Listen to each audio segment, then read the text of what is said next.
할렐루야. 아멘. 오늘도 우리 예수 기쁜 교회 성도님들 주님의 큰 은혜가 함께하는 주일 되시기를 바랍니다.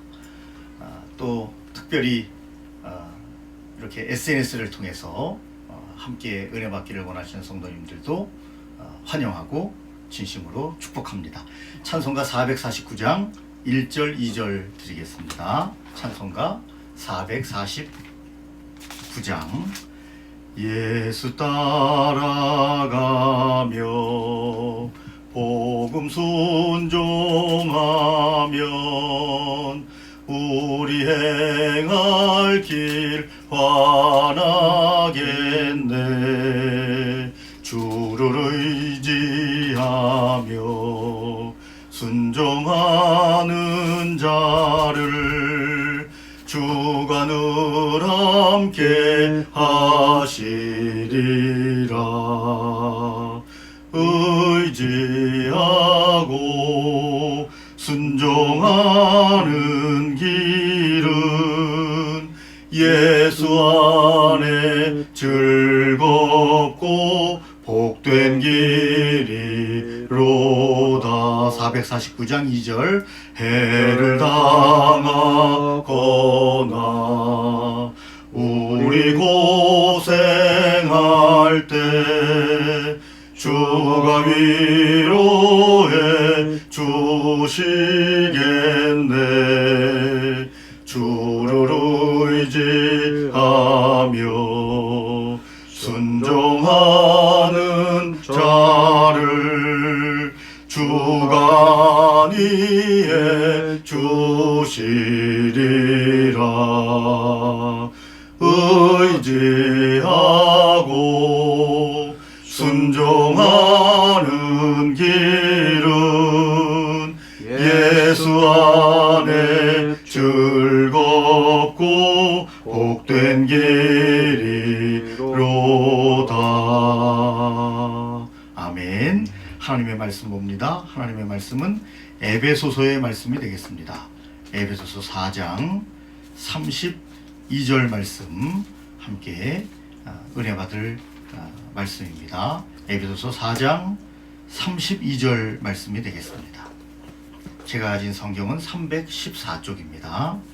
에베소서 4장 32절 말씀 제가 봉독합니다. 서로 친절하게 하며 불쌍히 여기며 서로 용서하기를 하나님이 그리스도 안에서 너희를 용서하심과 같이 하라. 아멘. 힘든 시기 이렇게 하라 하는 제목으로 오늘 이 아침에 우리가 은혜를 나누기를 원합니다. 얼마 전에 한 대학에서 강의하고 있는 제 친구 교수를 만났습니다. 고등학교 동창입니다. 근데 한 학생이 찾아왔대요. 찾아와서 교수님, 제가 휴학을 해야 되겠습니다. 왜 휴학을 하려고 하느냐? 이왕 시작했으니까 끝까지 졸업을 하고 그 다음에 다른 생각을 하는 게 낫지 않겠냐. 혹시라도 지금 휴학을 하면 복학하기도 어려울 수도 있는 상황이 되면 학교도 졸업하지 못하는 상황이 되니까 권면을 했더니 아주 밝은 친구인데 밝게 웃으면서 교수님, 그래도 휴학을 할게요, 이렇게 이야기를 하길래 몇 가지를 물어봤답니다. 아빠는 뭐 하시니? 했더니 이 학생이 없어요, 이렇게 간단히 이야기하더래요. 그래서 이제 이어서 어머니는 그러면 뭘 하시니? 그랬더니 역시 이 학생이 없습니다. 아니 그럼 어머니도 없고 아버지도 없고 어떻게 된 거야? 그랬더니 어머니 아버지가 이혼을 하셨고 그리고 각각 다시 결혼을 하셨기 때문에 자신을 돌보지 않는다는 겁니다. 그러면 지금까지 학비는 어떻게 냈느냐라고 물어보니까 오빠하고 둘이 삽니다. 오빠가 제 학비를 냈습니다. 지금까지 냈는데 오빠가 조금 힘들어져서 제가 아르바이트를 해서 학비를 벌어야 됩니다. 그 밝은 아이가 갑자기 눈물을 쭉 흘리면서 그래서 제 친구인 교수도 함께 눈시울이 붉어졌다. 그런 이야기를 저한테 하는 것을 듣고 저도 마음이 아팠습니다. 여러분들도 아마 이 얘기를 들으면 좀 마음이 아플 겁니다. 우리 인간이 한평생을 살아가는 것이 그렇게 쉽지 않다. 그리고 힘들고 어려운 일을 많이 만나게 된다. 개인적으로 또 지금은 국가적으로 세계적으로 코로나19 사태 때문에 우리가 함께 모여 예배도 드리지 못하고 이렇게 SNS를 통해서 여러분과 만나는 이런 힘든 시기를 우리가 보내고 있습니다. 이런 힘든 시기에 주님께서 이렇게 하라. 성경에 우리에게 말씀을 주시는 것을 함께 상고하면서 은혜 받으시기를 예수님의 이름으로 축원합니다. 오늘 본문 말씀해 보니까 첫 번째 서로 인자하게 하며 그랬습니다. 힘든 시기일수록 어떻게 해야 합니까? 서로 배려해야 합니다. 인자하게 하며. 여러분, 인자한 삶을 살기가 그렇게 쉽지는 않아요. 조금만 그 학생의 예를 들었지만 어머니 아버지가 행복을 향해서 떠났다, 헤어지고 다시 결혼하셨다, 떠났다, 뭐 그럴 수도 있을 겁니다. 특별히 21세기에 여러분 많은 가정들이 이렇게 어려움을 당하고 있고 또 깨지고 있습니다.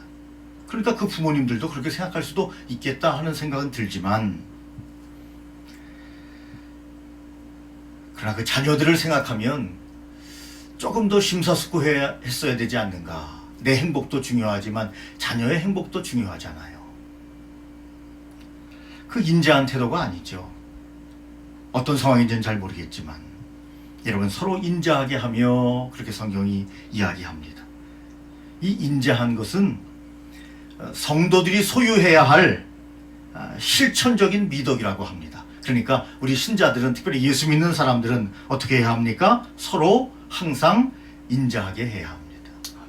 항상 기뻐하고 항상 기도하는 것처럼 항상 인자한 마음의 태도를 가지고 이 힘든 시기를 지나야 합니다. 그래야 하나님께서 우리의 삶에 은혜를 주십니다. 축복을 주십니다. 함께 하십니다. 새롭게 하십니다. 아멘. 성경에 보면 옛사람과 새사람을 비유해서 에베소서에서 강조하고 있는데, 여러분, 이 마음, 항상 인자한 이 마음은 옛사람이 아니라 예수 그리스도 안에서 거듭난 새사람을 말씀하고 있습니다. 아멘. 저와 여러분들이 서로 인자하게 함으로써 성도들이 소유해야 할 실천적인 미덕이 우리의 삶에 충만한 이런 힘든 시기가 되시기를, 힘든 시기를 극복하시기를 예수님의 이름으로 축원합니다. 아멘. 두 번째 보니까 서로 불쌍히 여기며 그랬습니다. 서로 불쌍히 여기며. 만약 그 부모들이 그 두 자녀를 떠나기 전에 불쌍히 여기는 마음이 있었다면 그런 아쉬운 생각을 해보게 됩니다. 여러분이 불쌍히 여긴다는 것은 부드러운 마음씨를 이야기하는데, 동정심을 가진, 동정심이 많은 부드러운 마음씨를 이야기합니다. 여러분, 우리가 동정심을 가져야 합니다.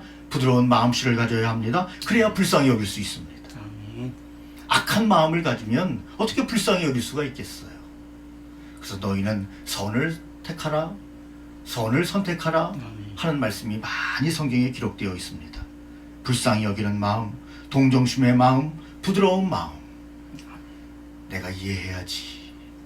참 안 됐다. 저 사람은 인격이 이 정도밖에 안 되니까 내가 이해해야지. 내가 사랑해야지. 다 인간은 불쌍한 거니까. 이런 마음을 가지면 하나님께서 우리의 인생에 복을 내려주시고 하늘문을 열고 우리의 인생길에 성령의 충만한 열매로 함께하여 주신다는 것입니다. 아멘. 그 말씀을 저도 믿고 그리고 여러분들도 믿어야 합니다. 오늘 세 번째 본문의 말씀에 보면 서로 용서하며 살아야 합니다. 용서하며 살아야 합니다. 여러분, 세상에 허물이 없는 사람은 한 사람도 없을 겁니다. 그러므로 나도 허물이 있듯이 이웃도 허물이 있습니다. 그래서 용서하며 살 것을 성경은 우리에게 말씀하시면서 이렇게 말씀하시죠. 하나님께서 우리를 용서하신 것 같이 하나님께서 우리에게를 용서하신 것 같이, 그러니까 하나님께서 우리를 용서하신 은혜를 생각하면서 우리가 그렇게 이웃을 용서해야 된다는 거죠. 아멘. 여러분, 우리가 죄인 되었을 때에 잘 아시는 대로 하나님께서 아들 독생자 예수 그리스도를 이 땅에 보내주심으로 말미암아 그분이 우리의 과거의 죄, 현재의 죄, 미래의 죄까지 다 담당하시고 다 이루었다, 아멘. 그렇게 말씀하시며 십자가에 못 박혀 돌아가시면서 우리의 모든 죄를 대속, 우리의 모든 죄를 대신 다 사해 주셨기 때문에 아멘. 우리는 어떤 사람입니까? 용서함을 받은 사람입니다. 누구에게? 하나님에게 아멘.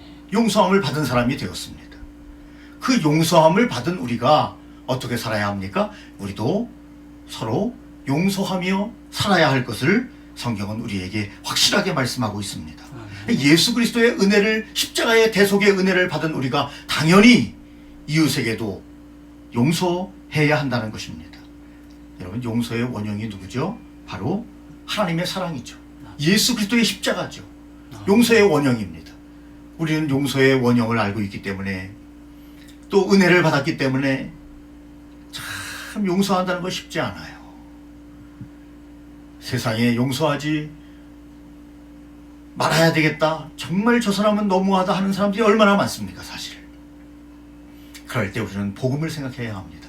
예수 그리스도의 십자가를 생각해야 합니다. 나를 위해서 피를 흘리신 주님을 생각하면서, 주님의 그 큰 사랑을 생각하면서 나도 주님을 닮아야 되겠다. 아멘. 새 사람의 삶을 살아야 되겠다. 사랑의 구체적인 표현을 보여주신 십자가의 사랑을 바라보면서 나도 용서하며 살아야 되겠다. 아멘. 그러한 은혜의 마음이 이 아침에 충만하시기를 예수님의 이름으로 축원합니다. 아멘. 여러분, 에머슨이라는 사람은 그런 말을 했습니다. 하나님의 마음은 광대하고 무한한 우주 이상이다, 그랬습니다. 하나님의 마음은 넓고도 풍성하다는 거죠. 사랑이 넘친다는 거죠. 자비가 넘친다는 거죠. 아멘. 그분을 닮기를 원합니다. 저와 여러분들이 그분을 닮기 원합니다. 이 아침에 우리가 그렇게 마음의 결단을 하고, 성령님, 저는 참 의지가 약합니다, 믿음이 없습니다, 그러므로 성령님 저에게 이 말씀에 은혜를 부어 주시옵소서 하는 기도가 저와 여러분들의 기도가 되었으면 참 좋겠습니다. 여러분, 오늘 본문 위에 31절에 보면요, 이런 말씀이 나오죠. 너희는 모든 악독과 노함과 분냄과 떠드는 것과 회방하는 것을 모든 악의와 함께 버리라, 그렇게 이야기했습니다. 여러분, 32절 말씀은 이렇게 하라 하고 말씀하셨고, 31절 말씀은 이런 것을 버리라, 이렇게 말씀하셨습니다. 우리가 취해야 할 것, 서로 함께 나눈 것처럼 인자하게 하며 불쌍히 여기며 서로 용서하며 살아야 하고, 버려야 할 것, 악독, 노함, 분냄, 떠드는 것, 회방하는 것, 모든 악의, 이것은 버리라. 그러니까 31절과 32절이 옛사람과 새사람을 대비해서 우리에게 말씀하고 계시는 겁니다. 저와 여러분은 예수 그리스도 안에서, 복음 안에서, 십자가 안에서 새사람이 되었습니다. 우리의 선택 확실합니다. 서로 임자하게 하며 불쌍히 여기며 용서하며 살아야 합니다. 그러므로 옛사람의 사람으로 다시 우리가 계속해서 돌아가려는 마음이 생길 때 우리는 성령님을 더욱더 의지하며 우리가 새사람의 삶을 계속해서 살아갈 때 여러분이 힘든 시기 함께 주님 안에서 우리가 이겨낼 수 있습니다.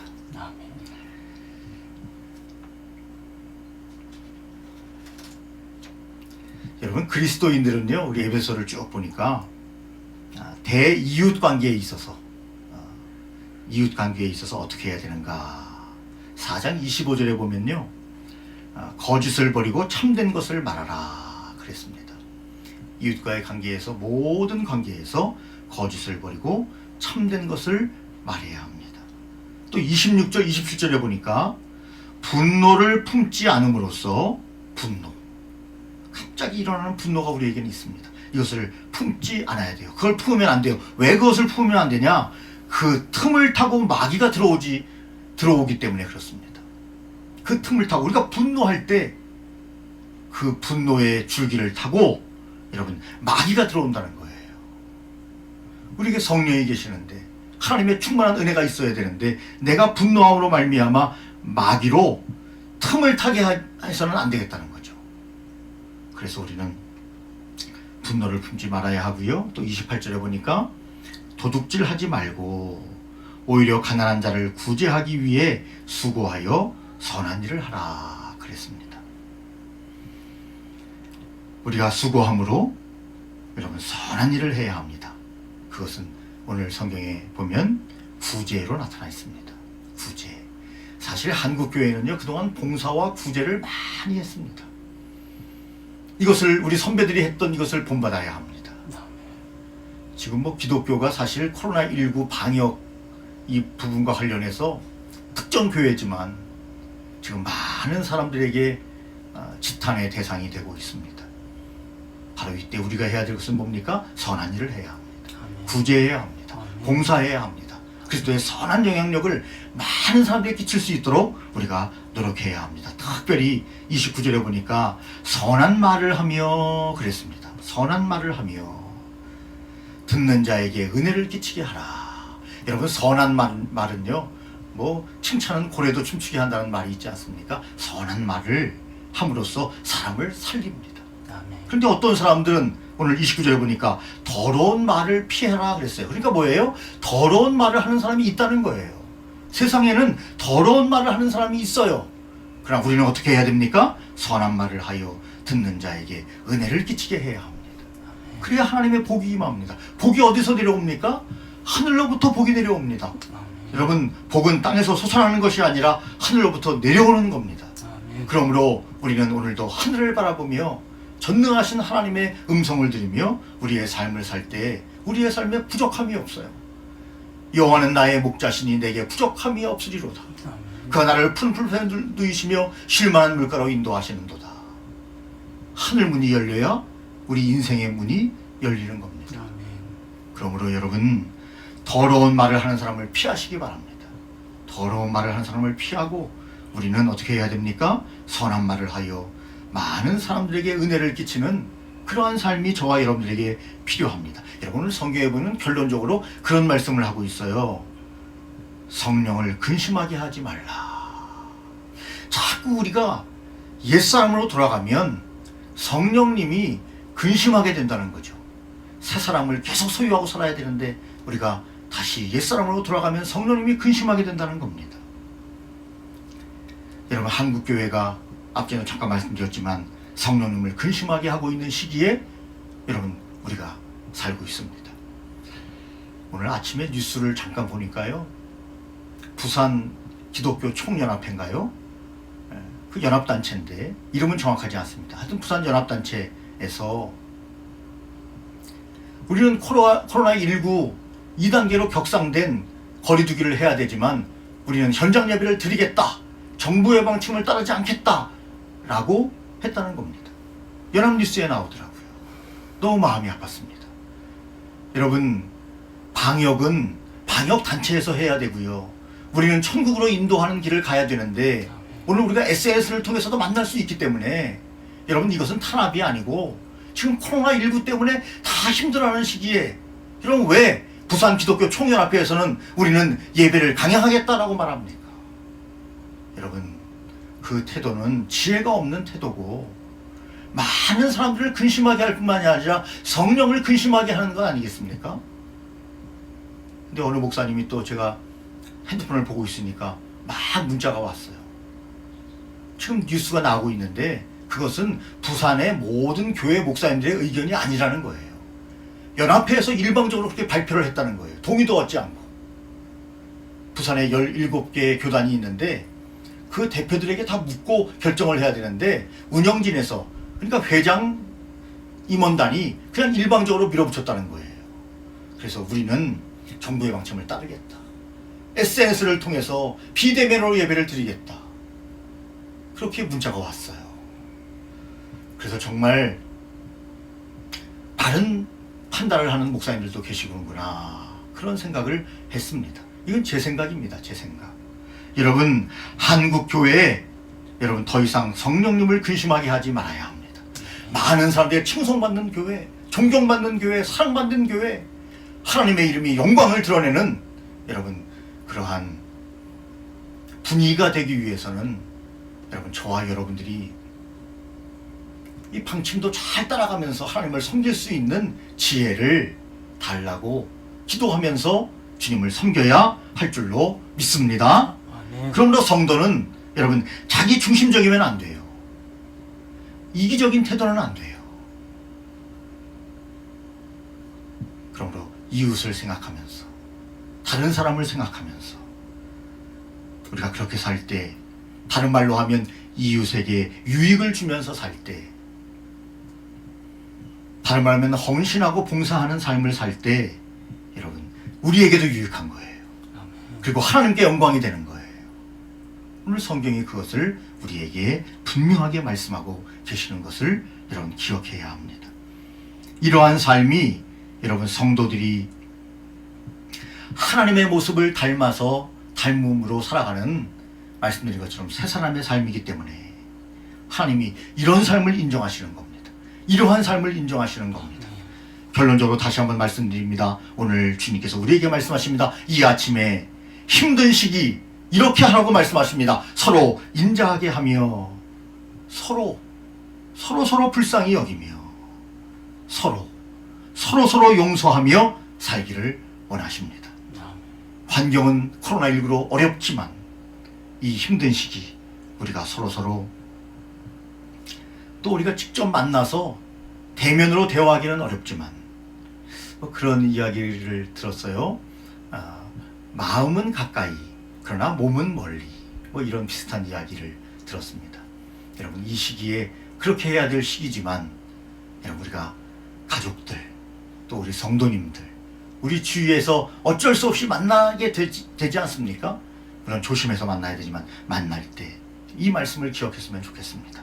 그래서 힘든 시기를 우리가 잘 극복함으로 코로나19가 물러가고 마음껏 예배를 드리고 마음껏 찬양을 하며 마음껏 교제를 할 수 있는 그날을 바라보면서, 하나님, 지금은 저희가 기도해야 할 때고, 지금은 하나님 저희가 조심해야 될 때고, 지금은 하나님께 지혜를 구해야 될 때입니다 라는 마음을 가지고 이 주일을 여러분 주님 안에서 큰 은혜 가운데 거하시는 귀하고 아름다운 저와 여러분들의 삶이 되시기를, 그래서 하나님께 인정받는, 너는 정말 새 사람의 삶을 살고 있구나, 복음이 너에게 있구나, 예수 그리스도의 십자가가 너에게 있구나, 주님의 음성을 듣는 귀한 주일이 되시기를 예수님의 이름으로 축원합니다. 찬송가 449장, 아까 드렸던 찬송 4절, 3절, 5절 이렇게 드리겠습니다. 449장 3절, 5절 드리겠습니다. 남의 짐을 지고 슬픔 위로하면 주가 상급을 주시겠네. 주를 의지하며 순종하는 자를 항상 복 내려 주시리라. 의지하고 순종하는 길은 예수 안에 즐겁고 복된 길이로다. 5절입니다. 주를 힘입어서 말씀 잘 배우고 주를 모시고 살아가세. 주를 의지하며 항상 순종하면 주가 사랑해 주시리라멘. 의지하고 순종하는 길은 예수 즐겁고 복된 길이로다. 아멘. 축도로 예배를 마치겠습니다. 예배를 마치기 전에 우리 예물 드린 분이 계십니다. 저와 지금 우리 위선복 협동 목사님께서 같이 예배를 드리고 계십니다. 예수 기쁜 교회 부흥하게 하여 주옵소서. 하나님께 예물을 올렸습니다. 이제 봉헌 드린 후에 축도합니다. 전능하신 하나님 아버지, 오늘 우리 함께 예배를 드리는 귀한 우리 위선복 우리 협동 목사님, 하나님 앞에 귀한 주정 예물을 드렸습니다. 예수 기쁨 교회 부흥하게 하여 주옵소서. 하나님, 이 예물이 하나님께 상달되게 하시고 이 예물로 말미암아 더욱더 풍성한 주님의 은혜가 충만케 하여 주시옵기를 주여 간절히 빌고 원합니다. 우리 목사님의 목회 여정을 주님께서 축복하여 주시며 목회 여정을 통하여 하나님 큰 영광 받으시고 하나님 아버지 앞으로 하나님 아버지께서 귀한 사역의 길을 더 여실 것을 믿사오며 그 가정의 자녀들에게도 축복하여 주시옵기를 주여 간절히 빌고 원합니다. 특별히 아버지 하나님의 에노기에게 함께 하시며 지혜와 총명을 주시고 많은 친구들에게 사랑받는 귀한 자녀 될 수 있도록 역사하여 주옵시며 사모님에게도 주님께서 함께하여 주옵소서. 온라인으로 아버지 하나님께 예물을 드린 귀한 성도들도 있습니다. 주여 기억하시고 복 내려 주시옵소서. 이제는 우리의 모든 죄악을 사하여 주신 우리 주 예수 그리스도의 은혜와 독생자 예수 그리스도를 우리에게 보내주신 하나님 아버지의 그 큰 사랑하심과 성령님의 감동 감화 역사교통 충만 위로하심이 오늘도 힘든 시기 이렇게 하라는 주님의 말씀을 들으며 힘차게 하나님 안에서 성령 충만하여 새 사람을 따라가기로 마음에 작정하는 사는 성도님들 머리 위에와 특별히 아버지 하나님이여 온라인으로 함께 참여하는 성도들 머리 위에와 이 나라의 민족 위에 전 세계의 코로나로 말미암아 힘들고 어려워하는 사람들 머리 위에 이제부터 영원토록 함께 있을지어다. 아멘.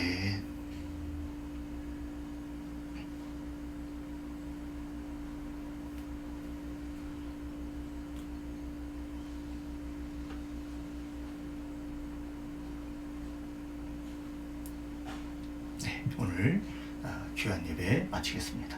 여러분들의 삶에 주님의 큰 은혜가 함께 하시길 바랍니다. 감사합니다.